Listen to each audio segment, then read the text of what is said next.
तो हेलो दोस्तों, नमस्कार। आज की इस नए वीडियो में जनरल साइंस का कुछ इंपॉर्टेंट प्रश्न का डिस्कस करेंगे। तो चलिए फ्रेंड, हम शुरू करते हैं प्रश्न नंबर 1 से। सेल नाम किस जीव वैज्ञानिक ने सर्वप्रथम दिया था? तो आपका राइट आंसर ए सही होगा। रॉबर्ट हुक ने सबसे पहले सेल नाम दिया था। वो भी कब दिया था? 1665 ईस्वी में दिया था। तो अगले प्रश्न की बात करते हैं। किसकी उपस्थिति के कारण किसी पादप कोशिका और पशु कोशिका में अंतर पाया जाता है?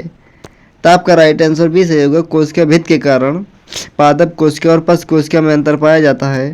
तो अगले प्रश्न की बात करते हैं। कोशिकीय व आणविक जीव विज्ञान केंद्र कहाँ स्थित है? तो आपका राइट आंसर सी सही होगा। हैदराबाद में स्थित है। कहाँ पर? हैदराबाद में स्थित है। तो अगले प्रश्न की बात करते हैं। सिस्टेमा नेचुरे पुस्तक लिखी थी, किसने लिखी थी? तो आपका राइट आंसर डी सही होगा। लिनियस जो थे दोस्तों, सिस्टेमा नेचुरे पुस्तक लिखी थी। तो अगले प्रश्न की बात करते हैं।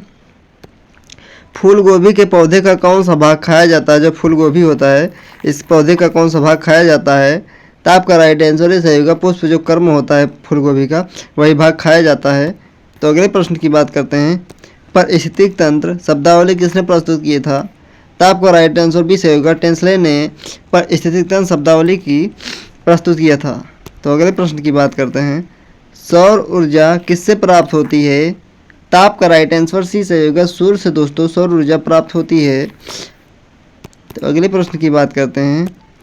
टिश्यू कल्चर का अध्ययन किसके लिए उपयोगी है?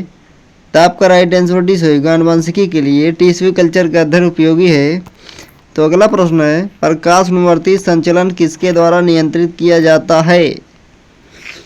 तो आपका राइट आंसर ए सही होगा। ऑक्सीजन के कारण प्रकाशानुवर्ती संचलन द्वारा नियंत्रित किया जाता है।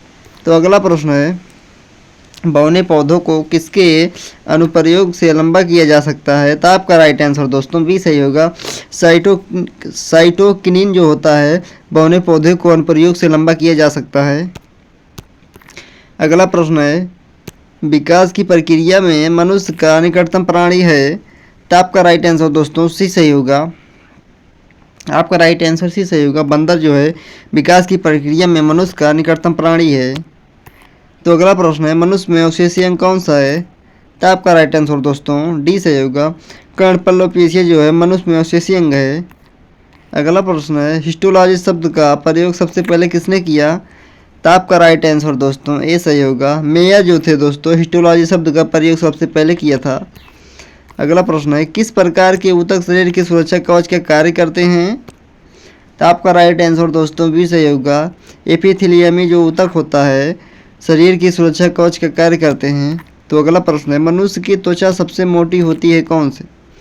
तो आपका राइट आंसर सी सही होगा। तलवे पर दोस्तों त्वचा जो होती है सबसे मोटी होती है। तो अगले प्रश्न है। अनुवांशिकी इकाई है, अनुवांशिकी इसमें से कौन सी इकाई है? तो आपका राइट आंसर दोस्तों डी सही होगा। जीन जो है दोस्तों अनुवांशिकी की इकाई है। अगला प्रश्न है। जंतु विज्ञान की वह शाखा जिसके अंतर्गत जंतु की बाहरी आकृति एवं बाहरी संरचना का अध्ययन किया जाता है, वो कौन सा है? तो आपका राइट आंसर दोस्तों ए सही होगा। मार्फोलॉजी है।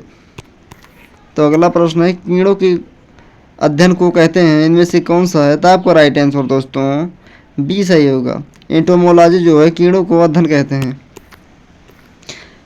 मांसपेशियों का अध्ययन क्या इसमें से कौन सा कहलाता है? मांसपेशियों का अध्ययन कहलाता है। कौन सा है? तो आपका राइट आंसर सी सही होगा। मायोलॉजी दोस्तों है। मायोलॉजी जो होता है मांसपेशियों का अध्ययन कहलाता है। अगला प्रश्न है। मछलियों से संबंधित अध्ययन कहलाता है। तो आपका राइट आंसर डी सही होगा। इक्थियोलॉजी जो होता है दोस्तों मछलियों से संबंधित अध्ययन कहलाता है। अगला प्रश्न है। जनसंख्या का अध्ययन कहलाता है? राइट आंसर ये सही होगा। डेमोग्राफी जो होता है जनसंख्या का अध्ययन कहलाता है। घाव का अध्ययन इसमें से कौन सा कहलाता है? तो आपका राइट आंसर बी सही होगा।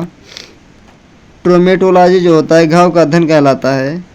अगला प्रश्न है। निम्न रेशों में से कौन से पौधे के तने का उत्पाद नहीं है? तो आपका राइट आंसर दोस्तों सी सही होगा।